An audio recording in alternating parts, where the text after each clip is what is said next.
Thank you, everyone, first of all, for coming here this evening. This evening, what we're going to be doing is making a presentation to bring you back up to speed where we are. As you all know, we've had 3 previous meetings where we've had the whole group. Can't hear you. Put your mic up. Is that better? Yeah. Thank you. I was trying to put it down. We're actually going to be bringing everyone up to date on what things have been done, what comments we have taken in, included in our plan, and how the plan has been formulated to where it is today. Following this meeting, you'll be soon getting a ballot measure that this item will be before you for your consideration. So before that gets there, we wanted to make sure everyone understood what the program was, what the proposal is, and be able to answer questions here this evening. The way we're going to run the meeting this evening is we will make a presentation, run through a PowerPoint presentation for this, and then following that, we're going to get up here and we will be at the station. There'll be the staff members of the John Wynn group. And that group is, as you know, Mr. Wynn, who is our lead of our group and the owner of the project as part of the Angels Company. We also have Matt Kelley from Kelley Engineer. He's here to answer any engineering questions. Breen, who is also here this evening, who's our legal counsel in the process. Mr. Scott Fuller, he's not here this evening, but he is assisting us in the land use and the political process and going through. We have Kristina Chavez Wyatt here this evening. She is our public relations and taking all of those questions. So, and then we have Tsai, who is our architect, who has also been available to answer questions. So this evening, what we wanted to do again is to bring you up to date where we are, what's occurred, and where we go from this point forward. At this point, one of the things on the very first slide, as you probably noticed, this plan that we have created has been created by a number of different issues that we've dealt with. And tonight we wanted to explain what those issues were. This is not a plan that was developed in a private room without any input. As you all know, we've had a great deal of input, very positive and critical, which all of that is very positive to us, from the association and the members. In addition to that, we were governed by the settlement agreement that this group went through, acted upon, and as part of that, as you probably all know, Mr. Wynn came in and with his background, with his efforts and his company, took over the issues from G&CC. There were a lot of issues that this group was dealing with, that the group as a whole was dealing with, and Mr. Wynn was able to come in, assemble a group, and deal with a lot of the problems that we feel came up with a much better solution and program involving the community. As a part of that, a settlement agreement was put out. At a settlement agreement, it garnered 93% approval. So from our point of view, that agreement gave to us our roadmap of what we needed to do in order to create the plan that we have before you. What we have is, here's some of the salient points that come out in that settlement agreement. Number one, there can only be a maximum of 190 residential units, single family. Each one of those have to be a minimum of 10,000 square foot.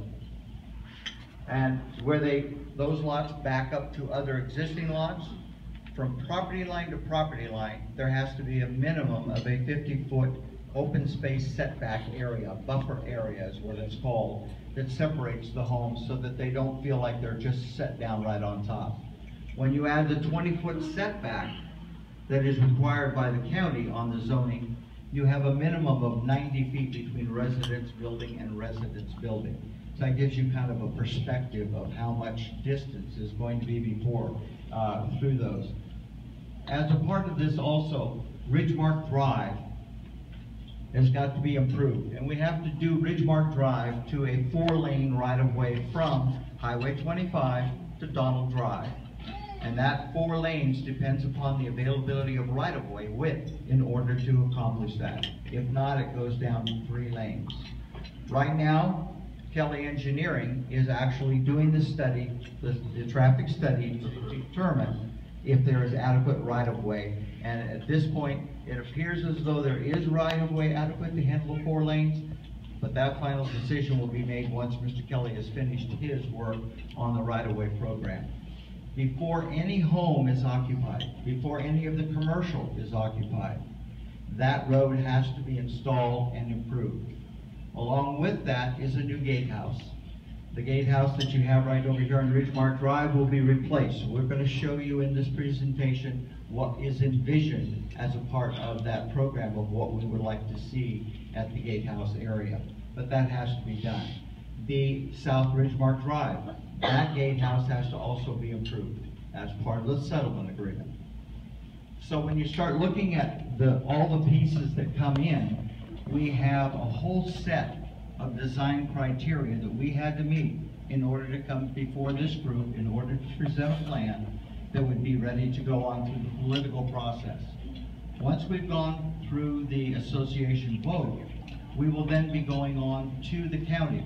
There'll be a full environmental evaluation, the planning commission hearings, there'll also be board of supervisor hearings. So this is a long process. This project won't be to a finalization probably for a year to 14 months, 16 months. That's how long it's going to take to go through the process. So we're still at the front end of this, but even the front end has taken us a couple of years to get here with all the input that we received from this group. The other thing that we want to mention as a part of the settlement agreement is that there was a commercial area, and I think most of you all know the commercial area that was on the old parking lot tennis court area on Ridgemark Drive right opposite Gatehouse. That has now come through and is now approved. The county approved that. They've approved the architectural and the site design. So that is all approved. And as you probably noticed, there's a street sign out there that kind of tells you what's coming. We're now in the process of doing actual building plans to start that program. So that process is going through. And then there is also an authorization in your settlement plan to build a hotel site, which would be behind the clubhouse over near where the cottages are now, if we wish to do that. This is the 20,000 square foot commercial area. And to give you an idea, this is Ridgemark Drive.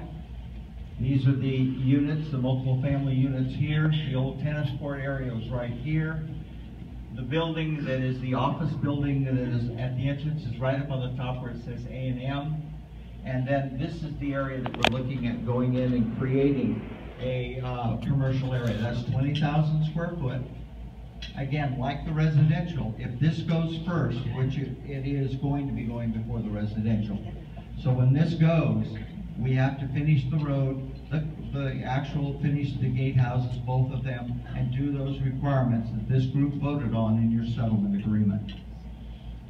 This gives you an idea of the elevation that is going to be in the commercial area, the village, the Ridgemark Row, little commercial center that's there. It's going to be outdoor eating and gathering, the coffee shop, convenience goods and services, things of that nature that would be available to the community. So here you're not driving downtown into Hollister. You can actually come here if you need to grab things or do shopping here without getting in a car and having to go downtown. That was the goal of the intent. This is the architectural rendering that shows you what that is going to be looking like. To give you an idea, this is Ridgemark Drive behind it. This is internal. As you remember on the original G&CC proposal, it had parking lot all the way along the front as you went in. We didn't want that, and I think the association told us you didn't want that. So what we did is redesigned it to keep it hidden. So when you come in, you see more buildings and uses, colors, people, activity, and the cars are hidden on the internal side of the project. This is the gatehouse. I was telling you that we had gone and looked at a gatehouse. This gatehouse, what we're attempting to do is start to try to create the architectural identity that goes with the residential area. Trying to separate this from the commercial area so people don't confuse this with the commercial use. In a project I did, people used to ask about a gatehouse that we designed similar to the commercial, asking if it was the coffee shop. So we don't want to do a drive-through coffee shop. This is actually a gated, where this is for visitors, people coming in. This would be the residential gate on that side. There's 2 lanes. The intent would be 2 lanes all the way up, so it allows you easy access into your own home area, but still a controlled access for people that don't know the code to get through the gate coming around this side.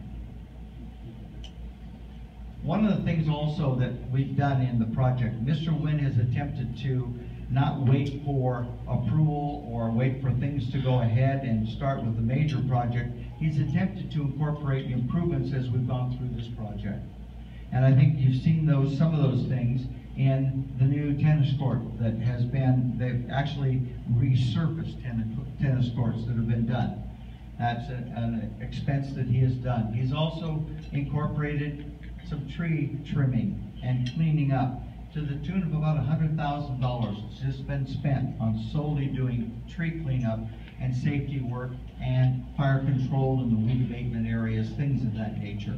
And that's going to be an ongoing function. That doesn't just stop one day and the next day everything's through. No, it's an ongoing program that we're going through. The tennis group, as you can see, is now a much nicer, hopeful facility. Hopefully more people will start to come in. If we're successful and we have the new homes, there'll be new members that'll be able to come in there and be part of the community and upgrade that community. This gives you an idea of the roadway improvements. Here is Highway 25, Fairview Road, Joe's Lane coming in. Oh, excuse me, that's not Joe's Lane. Joe's Lane's here, I apologize. We're going to be redesigning Joe's Lane. Now there is an exit, as you know, right here. We're going to be redesigning it so there's one intersection as you come here so that it starts to become a little safer. You don't have offset intersections where you get cross traffic that creates a potential hazardous situation. So we're going to be starting to create this kind of an approach. There are 2 lanes coming in, 2 lanes going out, all the way down. Stacking here, where then we have 1 lane going out with stacking for turning into that commercial area. This goes all the way down to Donald Drive. So those improvements have to be done prior to any commercial opening or the first residential structure being built. That has to be done as part of your settlement agreement.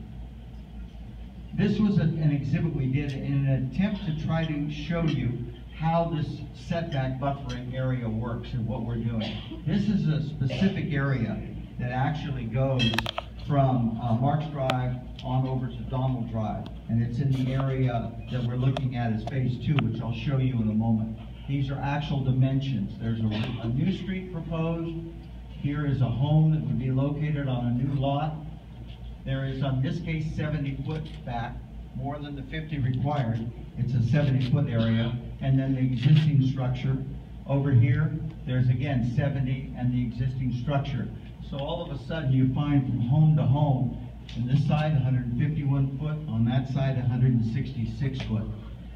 The reason we did that is just so people can see firsthand what type of a setback we're going to have. We're not looking to put homes infringing upon people, even though they're going into areas where golf course used to be. And that golf course, again, was closed down not by Mr. Wynn, but by J&K, and it was because of lack of water allocations. It was also lack of use. Financially, they couldn't afford to keep 36-hole golf course going. The whole thing would have fallen apart if not. So, in that sense, this is the setback, and I'll show you on the site plan where this cross-section comes